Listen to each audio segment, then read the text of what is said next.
बागेश्वर बाबा धीरेन्द्र कृष्ण शास्त्री हिंदू जोड़ो सनातन यात्रा 7 से 16 नवंबर तक शुरू करने वाले हैं। यात्रा शुरू नहीं हुई कि उसके पहले यात्रा पर विघ्न डालने के लिए कई लोग आगे आने लगे हैं, जिसमें सबसे बड़ा नाम और सबसे पहला नाम दामोदर यादव का सामने आया है, जो ओबीसी नेता हैं। इन्होंने शुरुआत अपनी करी है सबसे पहले भोपाल से। भोपाल में जब इन्होंने लगभग यात्रा के एक सप्ताह पहले इन्होंने हुंकार भरी, और ये भी कहा जा रहा है कि ये सिर्फ हाईलाइट और चर्चा में आने के लिए इस तरीके से बयानबाजी कर रहे हैं और मांग उठा रहे हैं कि बागेश्वर बाबा पर एफआईआर दर्ज की जाए। पहले इन्होंने भोपाल में हुंकार भरते हुए प्रदर्शन किया, मीडिया के सामने आए, सुर्खियों में आए, चर्चा में आ गए। फिर उसके बाद उन्होंने दतिया पहुंचकर एफआईआर की मांग उठाई है।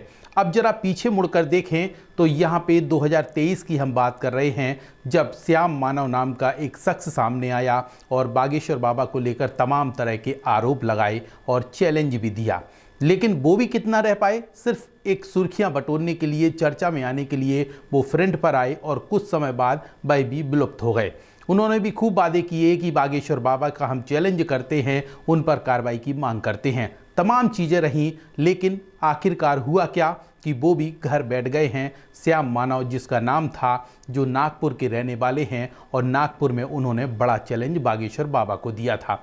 चर्चा रही, सुर्खियां रहीं, और उसके बाद उन्हें घर बैठना पड़ा। दूसरा नाम दामोदर यादव का, जो कि मध्य प्रदेश के रहने वाले हैं, ओबीसी नेता हैं, ये अब फिर चर्चा में आ चुके हैं। ऐसे में कहीं ना कहीं बागेश्वर धाम के धीरेन्द्र कृष्ण शास्त्री की आड़ में चर्चा में आने के लिए ये लोग अक्सर सामने आते हैं। इस तरीके की बातें सोशल मीडिया पर भी कही जा रही हैं। अब चूंकि यात्रा उनकी दूसरी शुरू होना है, इसी के बीच इस तरीके से चर्चा में आकर सुर्खियां बटोर कर आखिरकार ये लोग चाहते क्या हैं, क्यों सनातन हिंदू यात्रा के पीछे पड़ जाते हैं, और क्या इनका मकसद रहता है। क्या सिर्फ हाईलाइट होना या फिर चर्चा में आना ही इनका मकसद है, या फिर इसके पीछे की कोई और वजह है।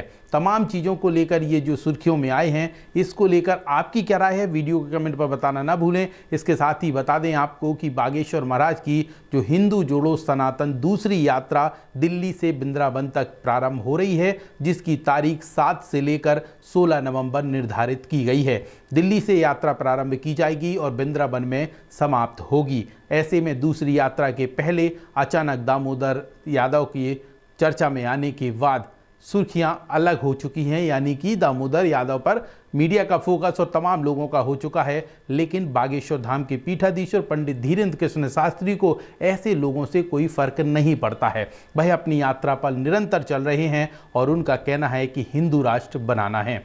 अब इसको लेकर आपकी क्या राय है, वीडियो कमेंट पर बताना ना भूलें। हर अपडेट के लिए जुड़े रहें वी न्यूज़ के साथ।